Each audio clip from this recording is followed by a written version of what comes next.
اعوذ باللہ من الشیطان الرجیم بسم اللہ الرحمن الرحیم الحمد للہ ثم الصلاة والسلام علی رسول اللہ صلی اللہ علیہ وآلہ وسلم وعلی آلہ آل اللہ۔ سلسلہ تفسیر قرآن کی یہ دوسری کڑی ہے۔ آج ہم انشاءاللہ سورہ الناس کا ترجمہ اور اس کی مختصر تشریح آپ کی خدمت میں پیش کرنے کی سعادت حاصل کر رہے ہیں۔ سورہ ناس مکی سورہ ہے جس میں 6 آیتیں ہیں۔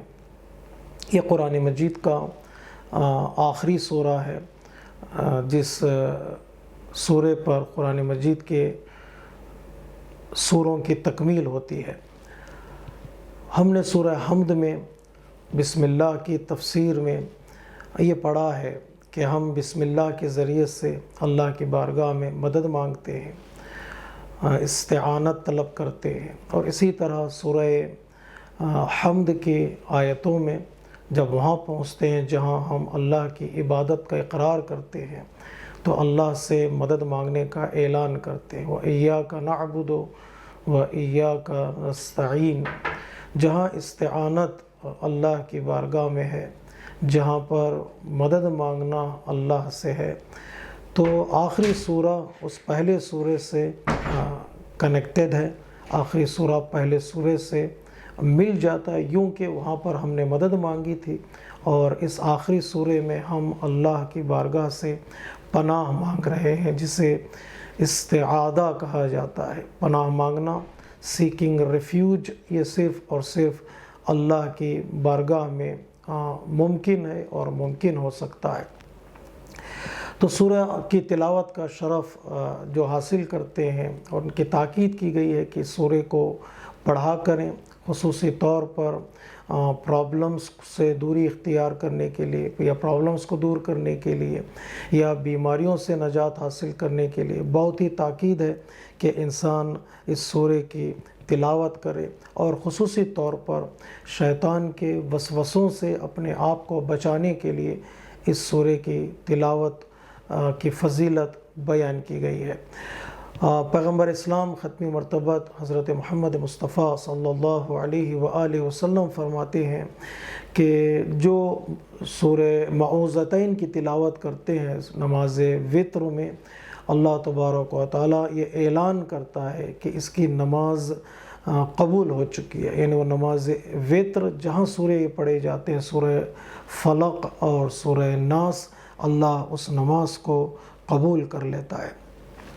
تو بیسک جو کانسیپٹ ہے اس سورے کا، وہ اللہ کی بارگاہ میں پناہ مانگنا ہے۔ مکمل 6 آیتیں ہیں، 6 آیتوں میں پناہ مانگنے کا ذکر ہے، اور دوسرا تذکرہ کس سے پناہ مانگی جائے، اور تیسرا ذکر جو ہے وہ کیوں پناہ مانگی جائے، کن لوگوں سے پناہ مانگی جائے، اور آخر میں کون لوگ ہیں جو انسان کو گمراہ کرنا چاہتے ہیں، کون لوگ ہیں جو مومن کے دل میں، مومن کے ذہن میں وسوسہ پیدا کرنا چاہتے ہیں، ان کا بھی تذکرہ۔ یعنی کمپلیٹ سورہ، مختصر سورہ ہے 6 آیتوں والا، لیکن ایک کمپلیٹ میسیج اور ایک کمپلیٹ پیغام دیا گیا ہے کہ جو لوگ اس سورے کو یاد کر لیتے ہیں، پڑھتے ہیں اور اس پر عمل کرتے ہیں، تو یہ سورہ ان کی نجات کا ضامن ہے۔ تو سورہ بسم اللہ الرحمن الرحیم سے شروع ہوتا ہے۔ جیسا کہ آپ کو پتہ ہے، سورہ حمد میں بسم اللہ الرحمن الرحیم ایک مستقل آیہ کریمہ ہے، لیکن سورہ حمد کے علاوہ سوائے سورہ توبہ یا براءت کے، بسم اللہ الرحمن الرحیم ہر سورے کی پہلی آیت کا حصہ ہے، پارٹ آف دا فرسٹ آیت آف دی سورہ۔ جیسے ہم کہیں گے سورہ ناس قل اعوذ برب الناس، تو بسم اللہ الرحمن الرحیم سے یہ سورہ شروع ہوتا ہے، اور بسم اللہ الرحمن الرحیم اس کی پہلی آیت کا حصہ ہے۔ یوں پڑھا جاتا ہے بسم اللہ الرحمن الرحیم قل اعوذ برب الناس۔ قل کے بارے میں ہم نے سورہ کافرون میں اشارہ کیا کہ یہ دلالت کرتا ہے کہ یہ قرآن اللہ تبارک و تعالیٰ کی طرف سے ہے، اس کا ہر لفظ اور ہر حرف کو اللہ تبارک و تعالیٰ نے نازل کیا ہے۔ تو اعوذ پناہ مانگنے کے لیے ہے، پیغمبر اسلام کے لیے یہ میسیج ہے مستقیماً، لیکن انڈائریکٹلی یا در حقیقت یہ پیغام پیغمبر اسلام کے ذریعے سے امت تک پہنچ رہا ہے کہ جب بھی تم پرابلمس میں گھر جاؤ، مشکلات میں گھر جاؤ، یا کوئی تم پر حملہ کرنے لگے یا اٹیک کرنے کا ارادہ ہو، تو جو ذات تمہیں پناہ دے سکتی ہے وہ اللہ تبارک و تعالیٰ کی ذات ہے۔ استعاذہ طلب کرو، پناہ مانگو اللہ کی بارگاہ میں۔ ظاہر سی بات ہے، پناہ مانگنے کا مطلب صرف لفظوں کو دہرانا نہیں ہے، صرف جملات کو ریپیٹ کرنا نہیں ہے۔ پناہ مانگنے کا مطلب یہ ہے کہ انسان پناہ بھی مانگے لفظی طور پر، جملات کے ذریعے سے، اور اس کے ساتھ ساتھ اپنی طرف سے ایکشن بھی دکھائے، عمل بھی کرے، کہ جس طریقے سے انسان اپنے آپ کو بچانے کے لیے چلاتا ہے، آواز بلند کرتا ہے، جیسے اگر کوئی بندہ خدا نخواستہ دریا میں، سمندر میں ڈوب رہا ہو تو وہ دوسرے لوگوں کو مدد کے لیے پکارتا ہے یا استمداد طلب کرتا ہے۔ اس کا مطلب یہ نہیں کہ وہ اپنی طرف سے کوئی ایکشن نہ دکھائے، اپنی طرف سے کوئی عمل نہ کرے۔ تو عمل در حقیقت استعاذے کے لیے مقدمہ ہے، عمل کرے اور اس کے بعد اللہ کی بارگاہ میں استمداد طلب کرے۔ وہاں بھی جہاں سورہ حمد میں استعانت کی بات کی گئی ہے، استعانت کی بات جو ہے وہ عبادت کے بعد کی گئی ہے، یعنی عبادت بندے کی طرف سے ہو، پہلے عبادت ہے پھر استعانت ہے۔ بندہ اللہ کی بارگاہ میں سجدہ کرے، بندہ اللہ کی بارگاہ میں کچھ حاصل کرنے کی کوشش کرے اور اس کے بعد اللہ کی بارگاہ میں مدد طلب کرے، تو اللہ تبارک و تعالیٰ اسے اپنی مدد سے نوازتا ہے۔ یا استعاذہ بھی اسی طرح سے ہے کہ انسان کی کوشش کرنی چاہیے کہ وہ اللہ سے مدد مانگے اور خود بھی کوشش کرے۔ تو یہ استعاذہ کا جو مفہوم ہے وہ ہمارے سامنے آتا ہے۔ تو کبھی کبھار حملے ایسے ہوتے ہیں جس سے ہم بچ سکتے ہیں، اپنے آپ کو بچا سکتے ہیں۔ نازک حملے ہوتے ہیں، کمزور حملے ہوتے ہیں، ویک اٹیکس ہوتے ہیں، تو بندہ اپنے آپ کو بچانے میں کامیاب ہو جاتا ہے۔ اس وقت استعاذے کی پناہ مانگنے کی بہت ضرورت ہوتی ہے، جب حملے اسٹرانگ ہوں، حملے چھپے ہوئے ہوں، حملے ایسے ہوں کہ جس سے انسان کے ایمان کو نقصان پہنچتا ہو، انسان کے عقیدے کو نقصان پہنچتا ہو۔ ایسے موقع پر انسان کے لیے ضروری ہوتا ہے کہ وہ اللہ کی بارگاہ میں پناہ مانگے، اور وہی بچا سکتا ہے جو جانتا ہے دلوں میں کیا گزرتی ہے، جو جانتا ہے انسان کے آنکھوں کے اشاروں کا مطلب کیا ہے۔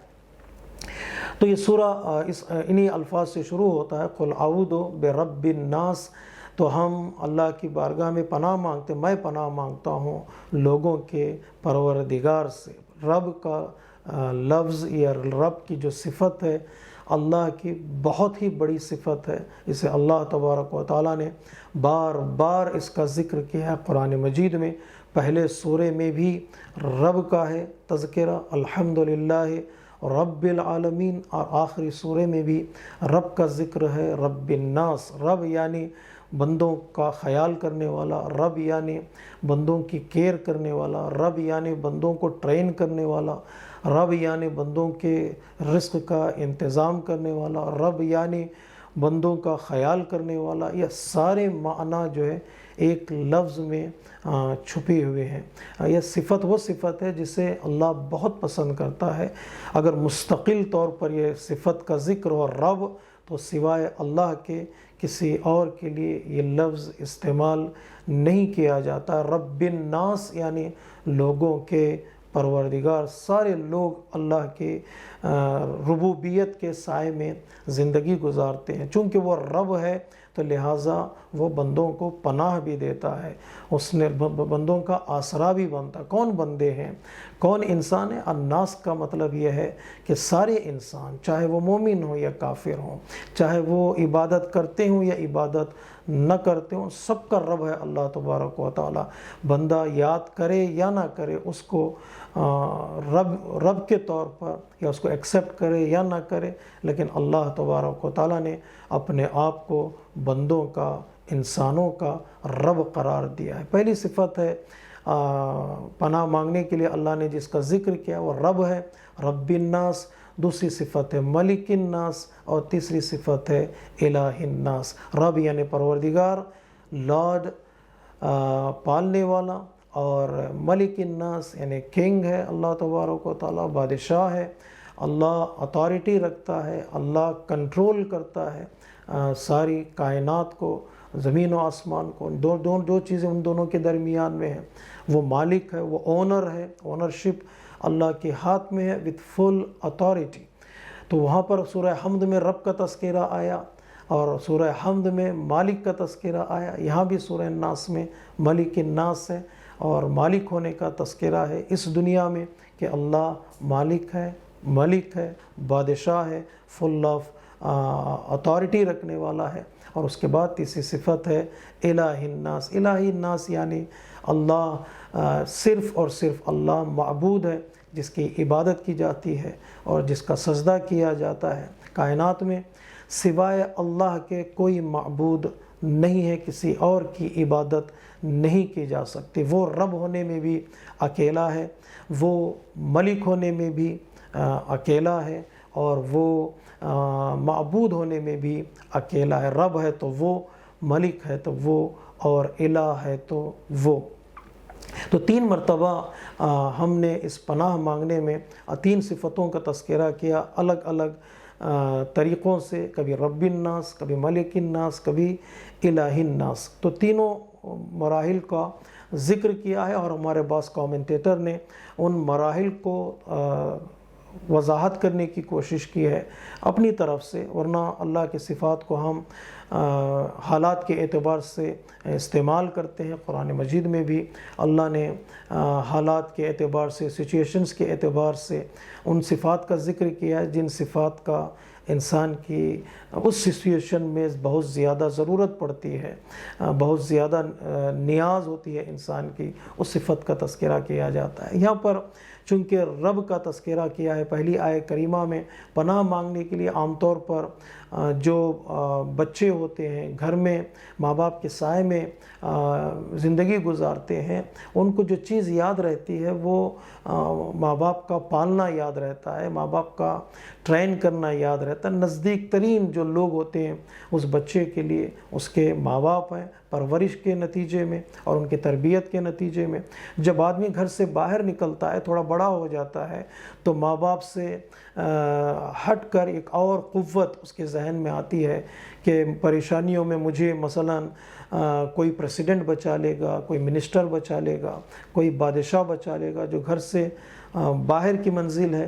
اور جو تیسری منزل ہے وہ معبود ہونے کی منزل ہے، اس لیے کہ جس کا ہم سجدہ کرتے ہیں اس کے اور ہمارے درمیان ایک معنوی رشتہ بن جاتا ہے، ایک اسپریچول کنیکشن بن جاتا ہے۔ اس کنیکشن کے نتیجے میں بھی انسان اس کی طرف رخ کرتا ہے کہ وہ مجھے بچا لے۔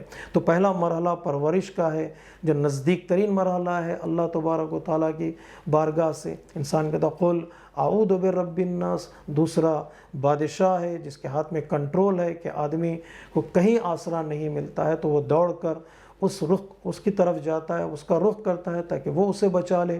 اور جو آخری مرحلہ ہے وہ معبود ہونے کا، آدمی اللہ کی بارگاہ میں سجدہ کر کے کہتا ہے پروردگار میں تیرا عبد ہوں اور تو میرا معبود ہے، اور عبد کو معبود کے سوا کوئی اور بچا نہیں سکتا ہے۔ تو یہ تینوں صفات کو الگ الگ طور پر اللہ نے ذکر کر کے بتایا۔ ہر لمحے میں اگر کوئی ذات بندے کو پناہ دے سکتی ہے وہ اللہ تبارک و تعالیٰ کی ذات ہے۔ یوں اس سورے کو ایک خاص جہت دی ہے اللہ تبارک و تعالیٰ نے، اس کے ذریعے سے بندہ اللہ کے بارگاہ میں پناہ مانگے۔ قل اعوذ برب الناس ملک الناس الہ الناس، تو کس چیز سے پناہ مانگنے جا رہا ہوں، کس چیز سے میں اللہ کی بارگاہ میں ریفیوج طلب کر رہا ہوں، اللہ مجھے آسرا دے، اللہ مجھے پناہ دے، کن چیزوں سے؟ من شر الوسواس الخناس، وسواس یعنی شر، یا تو ہم جانتے ہیں برائی، اور برائیوں سے ہم پناہ مانگ رہے ہیں، کن لوگوں کی برائی سے، کن چیزوں کی برائی سے؟ تو یہاں اس سورہ میں اور سورہ فلق میں انشاءاللہ ہم سورہ فلق کی مختصر تشریح آپ کی خدمت میں پیش کریں گے۔ ایک نازک سا فرق یہ ہے کہ یہاں پر ایک چیز کے لیے ہم پناہ مانگتے ہیں، ایک بڑی مصیبت ہے، ایک بڑا پرابلم ہے ہماری زندگی میں، اس سے ہم پناہ مانگتے ہیں۔ لیکن سورہ فلق میں اللہ تبارک و تعالیٰ نے 3 چیزوں کا تذکرہ کیا ہے کہ ہم ان تینوں چیزوں سے اللہ کی بارگاہ میں پناہ مانگتے ہیں۔ یہاں پر جن چیز کا تذکرہ اللہ نے کیا ہے وہ من شر الوسواس الخناس، وسواس یعنی وسپر کرنا، جسے ہم عام طور سے اردو زبان میں کہتے ہیں وسوسہ ڈالنا، انسان کے اندر شک پیدا کرنا۔ چونکہ وسواس صیغہ مبالغہ کے طور پر ذکر ہوا ہے کہ یہ وسواس کنٹینیوس چیز ہے، پے در پے دل انسان کے اندر وسوسہ ڈالا جاتا ہے، شک ڈالا جاتا ہے، کنفیوژن کریٹ کیا جاتا ہے، شبہات ڈالے جاتے ہیں۔ اور یہ بعض روایتوں میں وسواس کے لیے یہ بھی کہا گیا ہے کہ وسواس میں ریپیٹیشن ہے، وسواس میں دہرایا جانا بھی اس وسواس میں ذکر ہوا ہے۔ خود وسوسہ یعنی کام ہے، اور وسواس کام کرنے والے کا بھی اسی کے ساتھ تذکرہ ہوتا ہے۔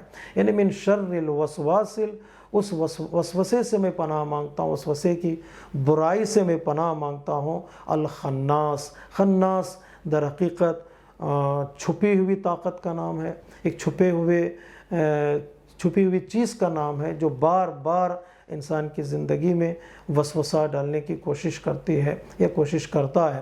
خناس بعض روایتوں میں تفسیر قرآن میں اس کا ذکر ہے، یہ شیطان کا ایک نام ہے، شیطان کا ایک لقب کہیے کہ خناس کا تذکرہ کیا گیا ہے کہ وہ بار بار انسان کے ذہنوں میں، دل و دماغ میں وسوسہ ڈالتا ہے، کبھی برائی کا وسوسہ، کبھی توبہ نہ کرنے کا وسوسہ، کبھی استغفار کو ڈیلے کرنے کا وسوسہ، کبھی بڑی بڑی پرسنالٹیز کے بارے میں شک اور شبہات، ان کے بارے میں برا گمان اور بدگمانیوں کے ذریعے سے وسوسہ۔ لسٹ وسوسے کی طویل ہے جو آج کل ہم اپنے معاشرے میں، اپنے سماج میں اس کو دیکھتے ہیں۔ برا گمان کرنا، بدگمانی یا تہمتیں لگانا یا جھوٹ باندھنا، افتراء کرنا، یہ وہ چیزیں ہیں جو شیطان کے کام ہیں۔ شیطان ایک جگہ سے وہ سلسلہ شروع کرتا ہے اور اتنا اس کو دہراتا ہے اور ریپیٹ کرتا ہے کہ بندہ اس کو سچ سمجھنے لگتا ہے، حقیقت سمجھنے لگتا ہے۔ کہ آج کل کے جو میڈیا میں ہیں لوگ کام کرتے ہیں اور جو اخبار سنتے ہیں اس کو، اس طریقے کو اچھی طرح جانتے ہیں کہ جھوٹ کو بار بار اتنی بار دہرایا جاتا ہے کہ سننے والا سنتے سنتے اس جھوٹ کو سچ ماننے لگتا ہے۔ یہ شیطان کا کام ہے کہ بار بار اسی چیز کو، اگر آپ چینلز کو آن کریں، جو نیوز چینلز ہیں جو انالائز کرتے ہیں، ہر چینل میں ایک ہی بات کی جاتی ہے، ایک ہی ڈھنگ سے کی جاتی ہے، اور اس کو اتنا دہرایا جاتا ہے، دن ڈھلتے ڈھلتے انسان یقین کرنے لگتا ہو نہ ہو ان کی بات میں کوئی نہ کوئی سچائی ضرور ہے، ورنہ اتنا لوگ نہ بولتے، اتنی لوگ گفتگو نہ کرتے۔ یہ شیطان کا کام ہے، وسوسہ ڈالنا اور وسوسے کو بار بار دہرانا۔ خناس کا معنی بھی یہی بیان کیا گیا ہے، جو جاتا ہے اور لوٹ کر آتا ہے، جاتا ہے لوٹ کر آتا ہے۔ کبھی بھی شیطان لوگوں کو برائی کی طرف بلانے میں تھکتا نہیں ہے، وہ ہارتا نہیں ہے، وہ اپنی کوشش کو جاری رکھتا ہے۔ اس کا مطلب کیا ہے؟ اس کا مطلب یہ ہے کہ اگر وہ ہمارا دشمن سوتا نہیں، تھکتا نہیں، رکتا نہیں ہے، تو اس کا نتیجہ یہ ہے، رزلٹ یہ ہے کہ مومن کو چاہیے کہ وہ اللہ کے ذکر سے نہ رکے، نہ تھکے، اور اپنی کوششوں سے اللہ کے ذکر سے اپنے آپ کو دور نہ کر لے۔ وہ جتنی بار انسان کو بہکانے کی کوشش کرے گا اس سے کئی گنا زیادہ مومن بندے کو اللہ کے ذکر کی طرف آنا پڑے گا۔ یہ در حقیقت استعاذہ ہے، یہ در حقیقت اللہ کی بارگاہ میں پناہ مانگنا۔ اگر وہ تھک نہیں رہا ہے گمراہ کرنے سے تو میں ذکر کرنے سے کیسے تھک جاؤں۔ وَاذْكُرُوا اللَّهَ کثیراً، حد سے زیادہ، سب سے زیادہ اللہ کے ذکر میں مصروف رہو۔ ہر عبادت میں ایک لمیٹیشن ہے، ہر عبادت کا ایک وقت ہے، ایک نمبر ہے۔ وہ عبادت اس لمیٹیشن کی وجہ سے، اس حد کی وجہ سے، اس نمبر کی وجہ سے، اس ٹائم کی وجہ سے محدود ہو جاتی ہے، لمیٹڈ ہو جاتی ہے۔ نمازوں کا ایک وقت ہے، روزے کا ایک وقت ہے، حج کا ایک وقت ہے۔ اگر کسی عبادت کا وقت نہیں ہے تو وہ ذکر کا ہے، اللہ کو یاد کرنے کا ہے، ریممبرنگ آف اللہ تبارک و تعالیٰ۔ مسلسل انسان جہاں بیٹھے وہ اللہ کے ذکر سے اپنے آپ کو مصروف رکھ سکتا ہے، معطر بنا سکتا ہے، یوں اپنے آپ کو شیطان کے وسوسوں سے بچا سکتا ہے۔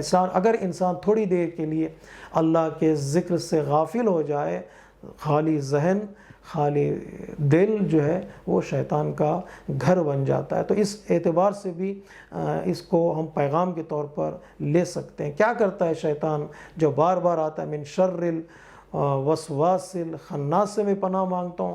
کیوں پناہ مانگ رہا ہوں؟ الذی یوسوس فی صدور الناس، اس لیے کہ یہ شیطان لوگوں کے دلوں میں وسوسہ ڈالتا ہے۔ ایک طاقت اس کے پاس ہے کہ وہ لوگوں کے دلوں میں اثر ڈالتا ہے، رسوخ کرتا ہے اور شک و شبہ ڈال دیتا ہے۔ ظاہر سی بات ہے، دل انسان کی زندگی اسی دل سے ہے، انسان کی حیات اس کے دل سے ہے۔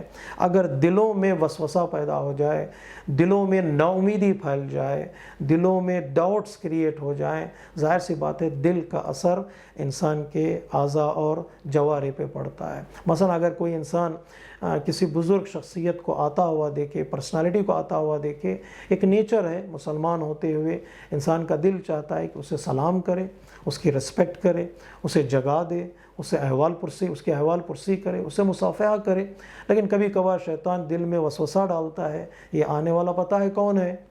یہ آنے والے نے یہ کام کیا ہے، یہ آنے والے نے برا گمان اس کے ذہن میں، اس کے دل و دماغ میں جب ڈال دیتا ہے تو جب انسان اسی کے بارے میں سوچنے لگتا ہے، غور کرنے لگتا ہے، تو انسان کے اس سوچ کا اثر انسان کے ایکشنز پر پڑتا ہے، اعضاء و جوارح پر پڑتا ہے۔ انسان ڈیسائیڈ کر لیتا ہے یہ آدمی اچھا نہیں ہے، مجھے اسے سلام نہیں کرنا ہے۔ کتنے مواقع ہم دیکھتے ہیں کہ ہمارے معاشرے میں لوگ اسی طرح سوچ کر اچھائیوں سے، نیکیوں سے اپنے آپ کو دور کر لیتے ہیں۔ تو یہ شیطان کا کام ہے، طاقتور دشمن ہے، پاورفل دشمن ہے۔ الذی یوسوس فی صدور الناس، کب وسوسہ ڈالے گا، کس طریقے سے ڈالے گا، اور اس کے وسوسے کی طاقت کیا ہوگی ہمیں نہیں معلوم ہے۔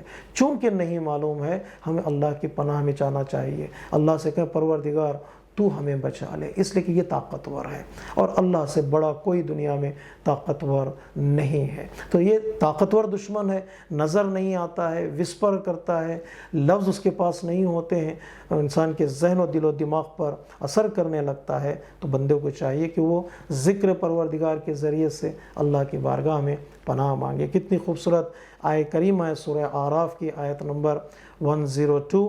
اللہ تبارک و تعالیٰ فرماتا ہے ان الذین اتقوا اذا مسهم طائفۃ من الشیطان، جو لوگ اللہ سے ڈرتے ہیں جب کچھ شیطان کا ایک گروہ انہیں گمراہ کرنا چاہتا ہے، تذکروا، وہ فوراً جاگ جاتے ہیں، وہ فوراً بیدار ہو جاتے ہیں، وَإِذَا هُمْ مبصرون، جاگتے ہیں، بیدار ہوتے ہیں اور اللہ کا ذکر کرنے لگتے ہیں تو شیطان ان سے دور ہو جاتا ہے۔ جب شیطان دور ہوتا ہے تو فرشتے نازل ہوتے ہیں۔ جیسے اسی طرح سے قرآن مجید نے ایک اور آیت کریمہ میں بندوں کی ہمت افزائی کے لیے اس کا ذکر کیا ہے کہ ایسا نہیں ہے کہ اللہ تمہیں تنہا چھوڑ دیتا ہے۔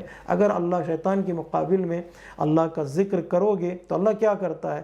ان الذین قالوا ربنا اللہ ثم استقاموا، جو لوگ کہتے ہیں اللہ ہمارا رب ہے اور سٹینڈ لیتے ہیں، استقامت دکھاتے ہیں، تتنزل علیہم ملائکہ. شیطان ایک طرف سے گمراہ کرنے کی کوشش کرتا ہے، بندہ تھوڑا بہت اللہ کے ذکر کی طرف آتا ہے، سٹینڈ لیتا ہے، مضبوطی دکھاتا ہے، تو اللہ تبارک و تعالیٰ فرشتوں کے ذریعے سے جو پاورفل ہیں، جو نظر نہیں آتے، جو برکتوں والے ہیں، جو کرامتوں والے ہیں، ان کے ذریعے سے اللہ تبارک و تعالیٰ مومنین کی مدد کرتا ہے.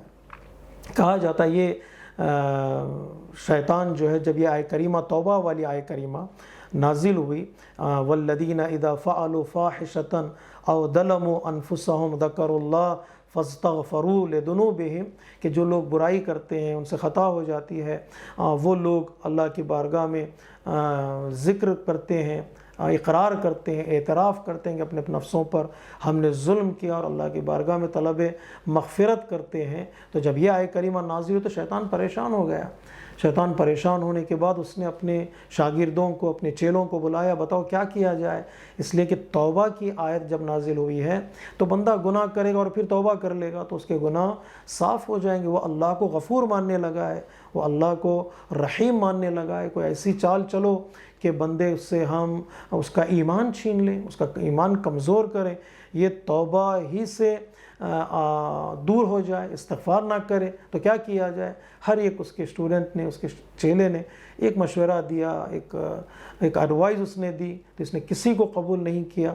ایک شیطان نے کہا کہ میں جانتا ہوں کیا کرنا چاہیے. تو کیا کرو گے؟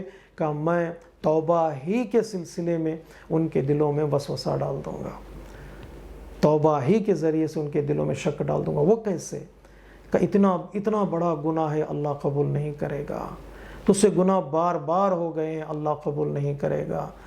جوانی میں توبہ کر کے کیا کرے گا؟ جب بال سفید ہو جائیں، جب بوڑھا ہو جائے آدمی، تب انسان توبہ کی طرف آئے. جوانی میں کوئی توبہ کرتا ہے کیا؟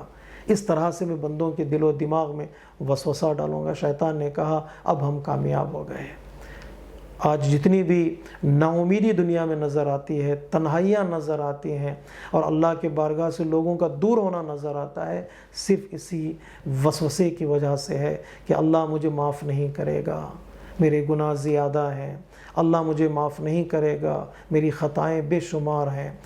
ابھی توبہ کر کے کیا کریں گے؟ اب توبہ کرنے کا فائدہ کیا ہے جب گناہ اتنے زیادہ ہو گئے ہیں؟ چلو جب بوڑھے ہو جاتے ہیں تب جا کر توبہ کریں گے. یہ وسوسہ جب شیطان بندوں کے دلوں میں ڈال دیتا ہے تو بندہ پھر ایک بار اللہ کی بارگاہ سے دور ہو جاتا ہے. اسے پتہ ہونا چاہیے نا امیدی اور ہوپلیس ہونا اللہ کی بارگاہ میں سب سے بڑا گناہ ہے، سب سے بڑا گناہ ہے. کہہ دو اے رسول میرے بندوں سے جنہوں نے گناہ کیا ہے وہ لوٹ کر آئیں، اللہ کی بارگاہ میں توبہ کریں. ان اللہ یغفر الذنوب جمیعا، اللہ تبارک و تعالیٰ سارے گناہ معاف کر دے گا. نا امید نہیں ہونا چاہیے اللہ کی رحمت سے. جب تک اللہ کی رحمت ہمارے ساتھ ہے، نا امیدی کفر ہے. وسوسوں پہ توجہ نہ کریں. کبھی وسوسہ شیطان کے ذریعے سے ہے، ابلیس کے ذریعے سے ہے، شیطان کے چیلوں کے ذریعے سے ہے. صرف اتنا ہی نہیں، کبھی کبھار وسوسہ ہمارے اپنے دوستوں کی وجہ سے بھی ممکن ہے، اپنے رشتہ داروں کی وجہ سے بھی ممکن ہے. جو ہماری کمیونٹی میں لوگ رہتے ہیں، سماج میں لوگ رہتے ہیں، ہمارے ارد گرد لوگ رہتے ہیں، وہ بھی وسوسہ ڈال سکتے ہیں اور ڈال رہے ہیں. یہ پیئر پریشر جو کسی نوجوان کو، کسی دوست کو راہ مستقیم سے ہٹا دیتا ہے، یہ وسوسہ نہیں ہے تو اور کیا ہے؟ یہ شک و شبہ ڈالنا نہیں ہے تو اور کیا ہے؟ اس لیے اللہ تبارک و تعالیٰ نے آخری آیت میں کہا من الجنت والناس. صرف یہ تصور نہ کرو کہ یہ وسوسہ ڈالنے والا صرف شیطان ہے، شیطان کو اللہ نے کیوں پیدا کیا؟ نہیں، جنوں میں سے بھی ہو سکتا ہے وسوسہ ڈالنے والے، اور انسانوں میں سے بھی ہو سکتا ہے. میں سمجھتا ہوں سب سے بڑی چیز جو آج وسوسے ڈالنے کے لیے لوگ کام کر رہے ہیں سوشل میڈیا کے ذریعے سے، ٹک ٹاک کے ذریعے سے، واٹس اپ کے ذریعے سے، فیس بک کے ذریعے سے، ایک تصویر، ایک سٹیٹمنٹ، ایک جملہ لے کر لوگوں کے ذہن و دل و دماغ میں اتنا وسوسہ کریٹ کیا جاتا ہے، اتنے شبہات ڈالے جاتے ہیں کہ وہ در حقیقت ان شخصیتوں سے دور ہو جاتے ہیں جس کے نتیجے میں دین سے دوری نظر آتی ہے اور مکتب و مذہب سے دوری نظر آتی ہے. بہت ہی حساس رہنا چاہیے بندے کو، بہت ہی بیدار رہنا چاہیے بندے کو، اور بہت ہی اپنے آپ کو اللہ کی بارگاہ سے مربوط کرنا چاہیے۔ کبھی دعا کرے بندہ کہ پروردگار مجھے ان وسوسوں سے بچا لے جو وسوسے دیمک کی طرح میرے ایمان کو کھا جاتے ہیں، دیمک کی طرح میرے مذہب کو اور میرے عقیدے کو کمزور بنا دیتے ہیں۔ اس کے لیے راستہ کیا ہے؟ پہلے ہم سمرائز کر دیں، بریف آؤٹ کر دیں سورہ کہنا کیا چاہتا ہے۔ راستہ یہ ہے کہ شیطان ہمیں بہکانا چاہ رہا ہے، ایک شیطان کے چیلے ہمیں بہکانا چاہ رہے ہیں، دو جنوں میں سے کچھ ایسے ہیں جو ہمارے اوپر رسوخ حاصل کرنا چاہتے ہیں، ہمیں گمراہ کرنا چاہتے ہیں، تین انسان ہیں جو ہمیں چاروں طرف سے وسوسہ ڈالنا چاہتے ہیں، ہمارے ذہنوں کو، ہمارے ایمان کو کمزور کرنا چاہتے ہیں، چار اور پتہ بھی نہیں ہے کہ وہ کس طرح وسوسہ ڈالیں گے، کس طرح ہم پر اٹیک کریں گے۔ شیطان وسوسہ ڈال رہا ہے، وہ پاورفل ہے۔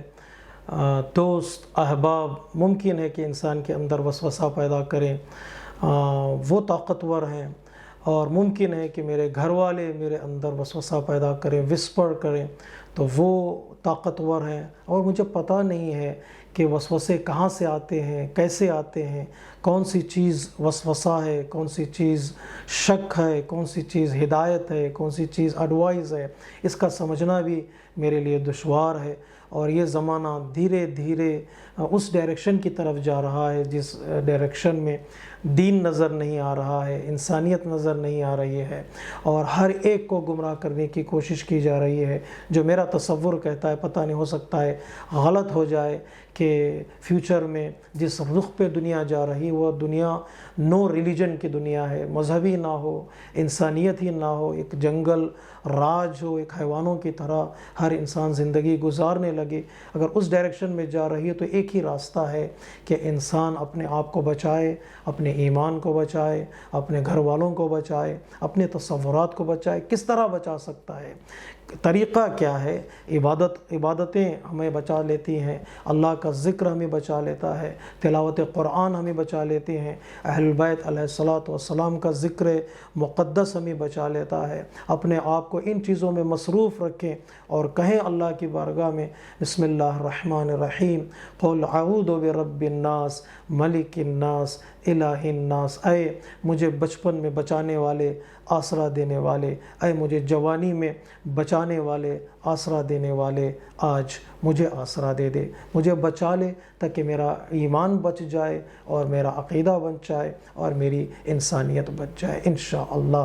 وآخر دعوانا ان الحمد للہ رب العالمین، والسلام علیکم ورحمۃ اللہ وبرکاتہ۔